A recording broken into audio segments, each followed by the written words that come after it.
Assalamualaikum Tuan Haji. Waalaikumsalam warahmatullahi Apa taala khabarnya ni? wabarakatuh. Alhamdulillah Sudah baik. mengganggu ni ya, saya datang kemari ni. Insyaallah tak apa-apa. Tak apa-apa. Baik Tuan Haji.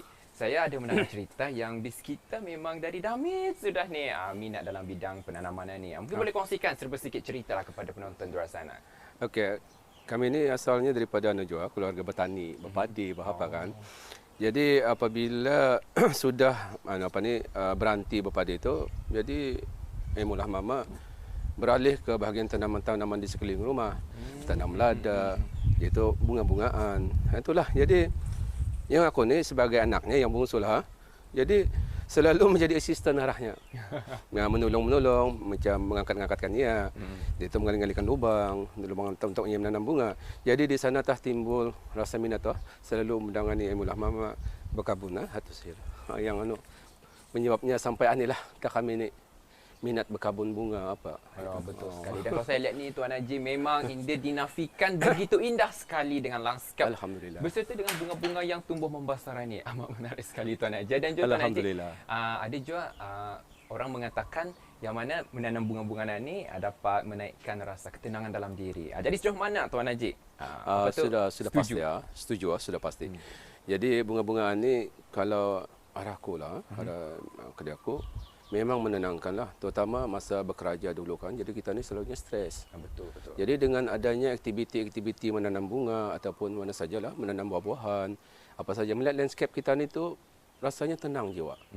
Itulah. Jadi sekurang-kurangnya menghilangkan rasa stres kita ni bekerja juga.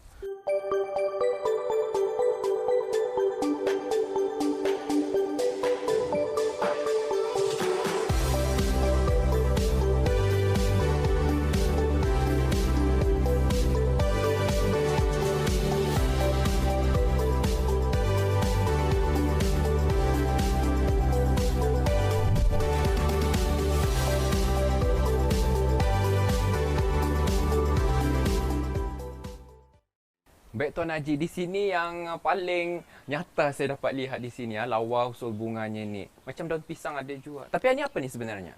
Sebenarnya kurang lebih juga spesiesnya jenis pisang. Cuma tu bunga ya sekali habis setiap sebatang tu ia akan timbul lagi anak di bawah. Jadi apabila sudah buruk karang bunganya macam mana contoh, kalau sudah kadang dapat kita ni potong lah. Contoh ni aku potong Potong. Potong dari bawah. Potong dari bawah. Bukan dibuang bunganya. Indah. Kita ni buang lah. Artinya ia habis setiap. Ia sudah start buruk kan? Kita ni buang lah. Okey, yang buruan kita buang cuma tu saja. Aku buang cuma tu. Kompos indah. Aku kompos. Biasanya aku kompos. Atau memang mana-mana yang buangan ke bunga ni selalunya aku kompos lang. Ataupun satu kadang-kadang aku tumpuk ada rumput, aku mesin. Ini apa namanya ni bunganya ni? Sama je yang sapit udang tadi, bunga sapit udang. Bunga sapit udang ni. Sapit udang ataupun heliconia lah kalau orang putih, ataupun bird of paradise. Wow. Bird of paradise. Pasalnya bagi dia macam kalau ada kadang-kadang macam burung soalnya. Burung yang lawa lah. Ada namanya burung bird of paradise ada kan? Jadi kurang lebih bunga tu. Tapi kalau kita di sini terkenal dengan sapit udang. Pasal dia macam sapit udang juga kan. Kalau dilihat bentuk macam sapit udang juga kan. Nampak macam sapit udang. Itulah. Dan juga macam berbeza usulnya. Mungkin ini banyak jenis lain ke lah. Yang hadaku ni antara 4 jenis. Ada 4 jenis. Tapi sebenarnya banyak lagi. Mungkin ada peratusan jenis sebenarnya. Seluruh dunia mungkin banyak. Seluruh banyak. Di rumah kita ada 4 jenis. 4 jenis ada jual di sana tu 1 jenis, ada 5, ada 6 jenis sebenarnya. Ada 6 jenis. Ada yang jenis randah saja nama singan sini saja. Itu ada. Tapi ini soalnya dapat meninggi sampai kira-kira berapa meter ni? Ya itu penghabisannya lah. Macam mana ketinggiannya. Apabila berbunga itu tersingannya. Tapi tertakluk juga keadaan. Ia tinggi ni pasal pembajaan pulang. Kalau ia kurang subur, ia akan tinggi benar juga. Jadi ini pasal pembajaan tu sudah ni ia akan tinggi. Jadi dari segi penjagaan bis kita macam mana kita menjaga? Biasanya kalau macam supaya lebih sempurna, lebih cantik, lebih lawa lagi kita ni selalunya daun-daun yang sebelah bawah ni aku buang. Supaya ia nampak batangnya saja dan akan menimbulkan bunganya ni. Macam yang aku buat tadi, aku buang daun-daunnya tu macam contoh ni kira pucuk baru kan. Tapi ia akan membunuh ni sebenarnya. Kita ni buang lah supaya ia lebih cantik kan. Kita ni buang. Biar ia batangnya tu ni ia akan timbul lagi. Jadi jangan sampai kita ni biarkan ia samak di bawah ni lah. Jadi kita ni kan serlahkan ia punya bunga. Bunga sama batangnya satu pengaliran udara perlu juga. Pengaliran udara perlu juga. Perlu. Satu untuk mengawal penyakit. Untuk mengawal Mengawal penyakit. Kita ni buang di sebelah bawah. Sebabnya hama ni selalunya berhimpun di mana di tempat tersembunyi. Suka ya tempat tersembunyi ni. Jadi kita ni buanglah. Kita ni kita ni buang yang sebelah bawah. Contoh ni aku buang saja kadang-kadang. Yang ni lah. Habis aku buang Aku lihat dulu keadaannya macam mana macam mie hitam. Buang. Buang. Dah lawak, ya nampak lawak. Jadi aku buang sajalah. Jadi kita ni anukan saja. Cuma tu. Sentiasa kita ni men-scan ialah bunga ni hari-hari. Hari-hari mesti hari kita ni melihat, mencek mana yang perlu kita ni buat, kita ni buang supaya sentiasa dalam keadaan teratur lah. Itulah. Ada 3 jenis sebenarnya di sini snake plant ni. Tapi mengapa ni antara yang jadi pilihan untuk landscape Satu, ia senang dijaga. Senang dijaga, ia nampak lawa juga. Tapi dikawal je lah. Jangan terlampau jadi dikawal je kan. Ia sentiasa akan melarat pulang je ni. Boleh je kita ni buang daun-daunnya tu kan. Itu saja. Ini senang saja. Dan bagiku ia okey. Sebenarnya macam kedai aku ni minat yang jenis daun berwarna. Berwarna. Bukan yang banyak berbunga.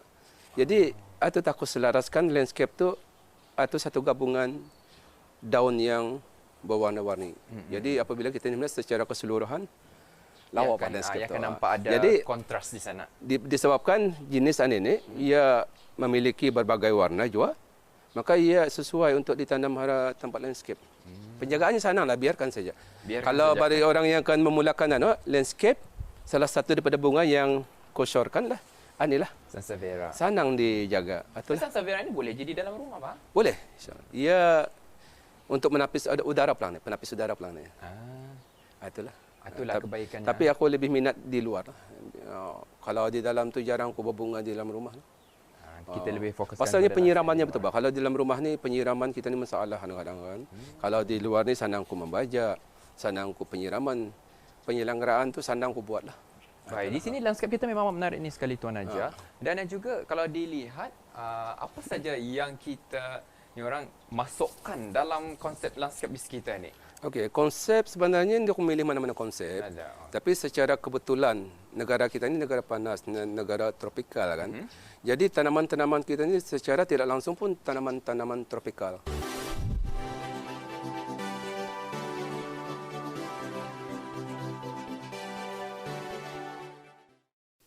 Pada suatu ketika dahulu, ramai orang beranggapan bahawa mengusahakan tanaman secara hidroponik adalah mahal kosnya sehingga ribuan ringgit. Namun kini tanaman secara hidroponik itu boleh dikatakan mudah dan murah pula kosnya. Apatah lagi pada zaman sekarang, penanaman hidroponik itu amat disukai ramai kerana tidak memerlukan tenaga buruh yang banyak. Cukup seorang pengusaha atau seorang pembantunya sudah memadai untuk melaksanakan tanaman jenis tersebut. Kegiatan beliau mengusahakan tanaman jenis hidroponik dikatakan bukanlah sekadar suka-suka sahaja. Malahan minat beliau pada bidang hidroponik itu penuh diisi dengan ilmu pengetahuan dan penyelidikan khusus bagi memperolehi kejayaan yang maksimal, terutama mengetahui jenis tanaman, betul kesuburan atau faktor-faktor lainnya seperti materialnya yang perlu disediakan. Oleh kerana itulah, boleh dikatakan usaha tanaman hidroponik beliau ini mencapai kejayaan.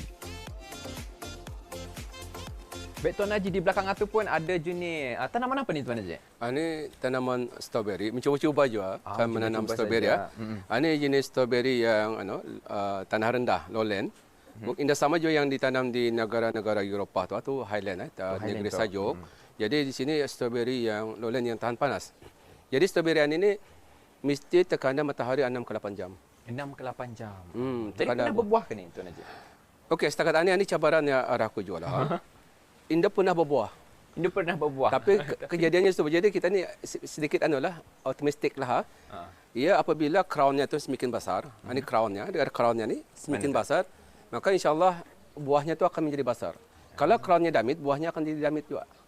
Jadi insya-Allah mudah-mudahan sekali berbuah, ia akan ikut besar juga, ikut crownnya ni kan, membesar. Mudah-mudahan sajalah. Mudah-mudahan. Tapi kalau saya melihat nampak subur pelang ni. Subur. Ada nampak macam sakit apa? Indah. Sihat pelang ni dari segi daun. Tapi daun. Indah mau berbuah dulu.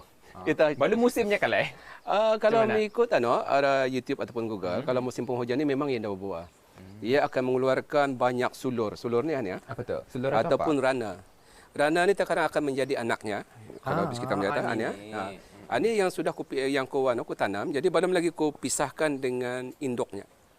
Jadi kadang kalau ini pun alhamdulillah boleh dipisah ni pada saudaranya. Kalau bis kita melihat di bawah tu ada akar yang keluar, boleh dipisah. Jadi memisah ya cuma itu. Artinya terpisah tadi kan daripada indoknya. Jadi kadang ada dipotong saya tanam tali-tali macam contoh ani ya. Ani baru kumindah dalam 3 hari yang lalu. Ani ya. Ani masih lagi ada sedikit layu. Ia akan layu tu kadang sekejap. Masa kita tapi ini mati. Pasal akar sudah ada kan. Tapi ia macam kita ni stres, terkejutan. Jadi akan layu sekejap dalam sehari dua tu ia akan layu saja. Lepas satu ia akan subur. Jadi akan ditanamlah, dipisahkan daripada induknya. Jadi ini tas strawberry baru. Cuma tu cara kita ni untuk membanyakkan strawberry. Jadi apabila kita ni konsentrate untuk buah ataupun kita ni tumpukan darah buah, ini kita ni buang ni mana-mana tumbuh anunya tu, ia punya sulurnya tu dibuang. Dan daunnya tu dibiarkan ia sekurang-kurangnya paling banyak pun 6. 3, 6. Paling banyak tak 6. Pasal apa? Apabila terlampau banyak daun ataupun banyak sulur, buahnya itu akan menjadi. Jadi untuk menjadikannya stres sebenarnya. Strawberry ini stres, ia akan mengeluarkan buah lah. Cuma itulah kalau mengikut YouTube ataupun Google lah. Jadi kita cubalah apa ajaran diorang tu.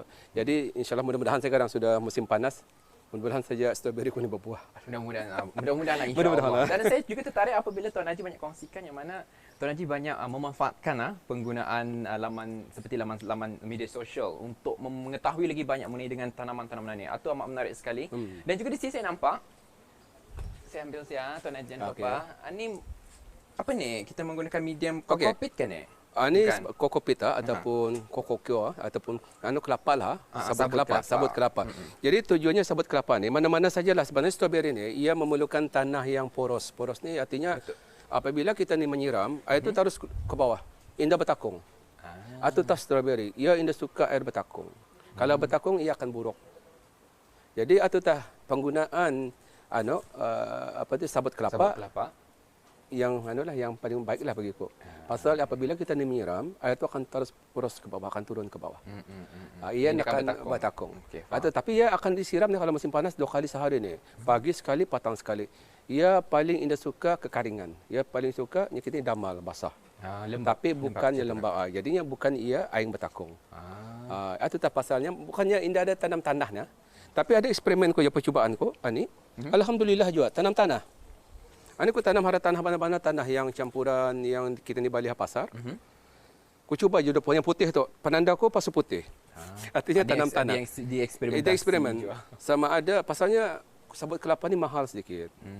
Kalau kita ni secara komersial mungkin mahal. Tapi cubalah tanah. Adakah yang menjadi. Tapi mungkin tanah ni lama-lama ia akan kita ni kantam tanah tu. Jadi air tu akan indah poros. Benar. Jadi air tu akan menahan di sini. Mungkin awalnya benar menjadi ya. Tapi satu masa ia akan menahan air itu. Atau mungkin keburukan pakai tanah. Tapi yang paling bagus pakai kokopit ataupun mana-mana saja yang di dalam yang akan dijual yang apa itu namanya potting mix. Potting mix ni sudah campuran banyak macam kan. Ia sentiasa akan poros tu. Yang akan dijual RM10 plastik besar tu. Jadi apa perkataan poros? Poros ni artinya air tu tembus ke bawah. Indah menahan, indah poros. Itu adalah nama yang sering disebut ni oleh mereka yang bercucuk tanam. Kalau dari bidang pertanian memang itu ada perkataannya poros. Perkataan yang biasa didengar. Air itu apabila kita ni menyiram, ia akan turun ke bawah terus. Menitik, nampak ia menitik ke bawah. Itulah. Baik, terima kasih. Banyak sangat ni ilmu yang saya pelajari pada bis Tuan Haji. Dan di bawah ni Tuan Haji, semayan apa ni? Ini semayan lada namanya lada coklat habanero. Lada habanero. Kepadasannya tertinggi paling tinggi dalam aku silap dalam 2 juta kali, 2 juta sukatannya.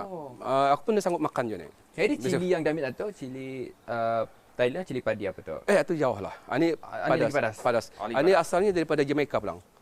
Memang daripada Jamaica ia banyak habanero ni banyak jenis, ada yang merah, ini coklat. Keunikannya warna coklat.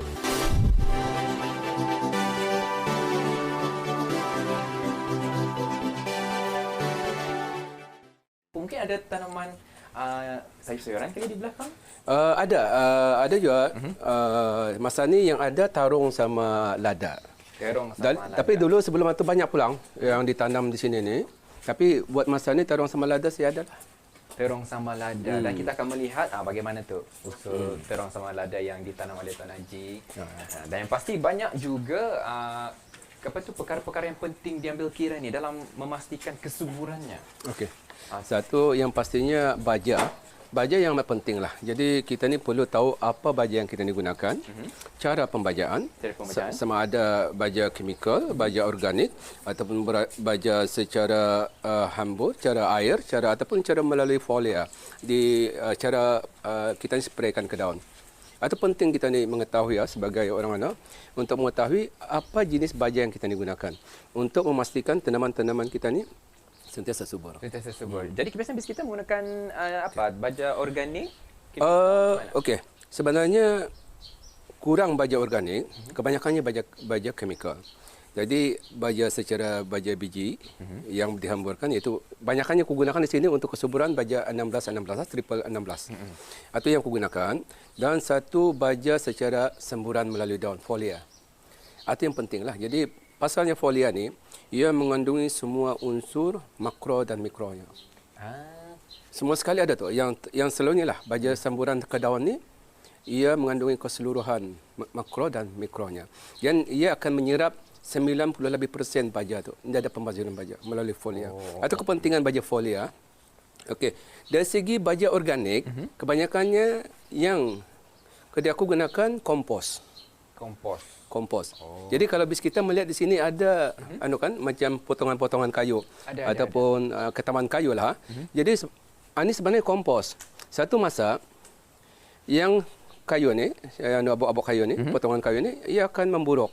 Ia akan menjadi kompos. Secara tidak langsung akan menjadi kompos. Jadi kalau aku memotong rumput akan aku timpunkan kembali akan menjadi kompos. Akan jadi kompos. Dan saya ternampak di sana ada warna keungguan. Adakah itu terung? Terung bulat. Terung bulat amat menarik sekali. Anita yang Bis Tuan Haji tadi sebut ada terung dan juga lada. Memang tubuh macam mana tengahnya ni? Basah lagi ya. Ini yang paling basah. Ini basah ni. Alum lagi basah benar ni. Basah ini boleh pelan dimakan tapi mudah ni basah.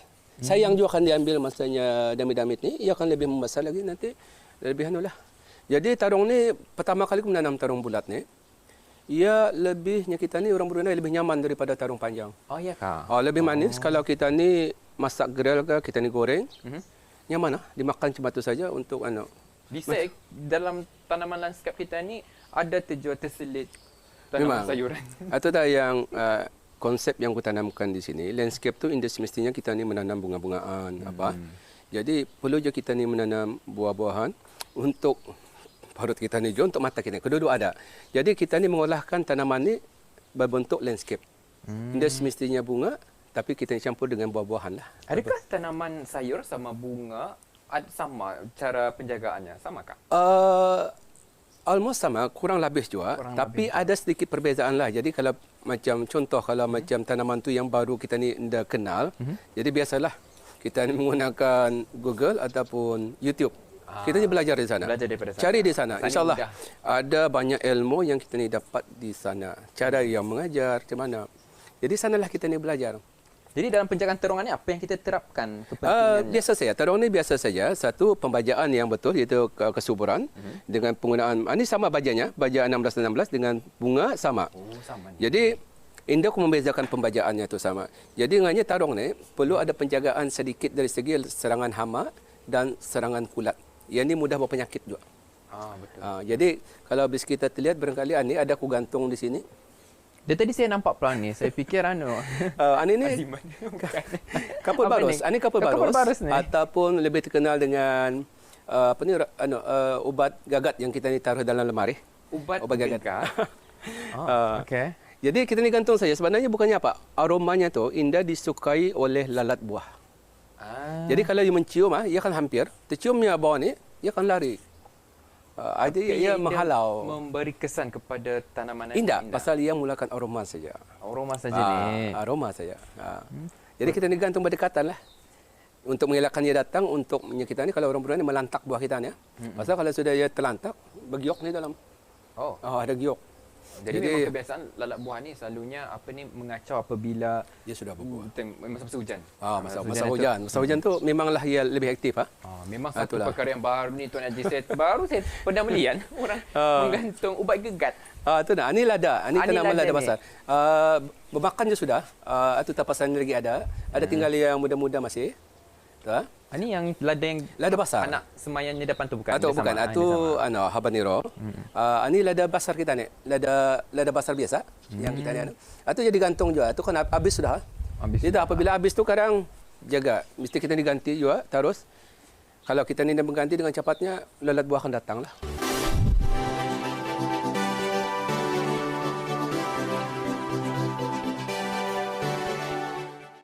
Saya tahan. Dan tapi kalau Tuan Haji macam mana cara penjagaan bunga bromeliad Tuan Haji? Okey, bromeliad ni bunga yang paling senang penjagaannya. Dibiarkan dia macam ni saja.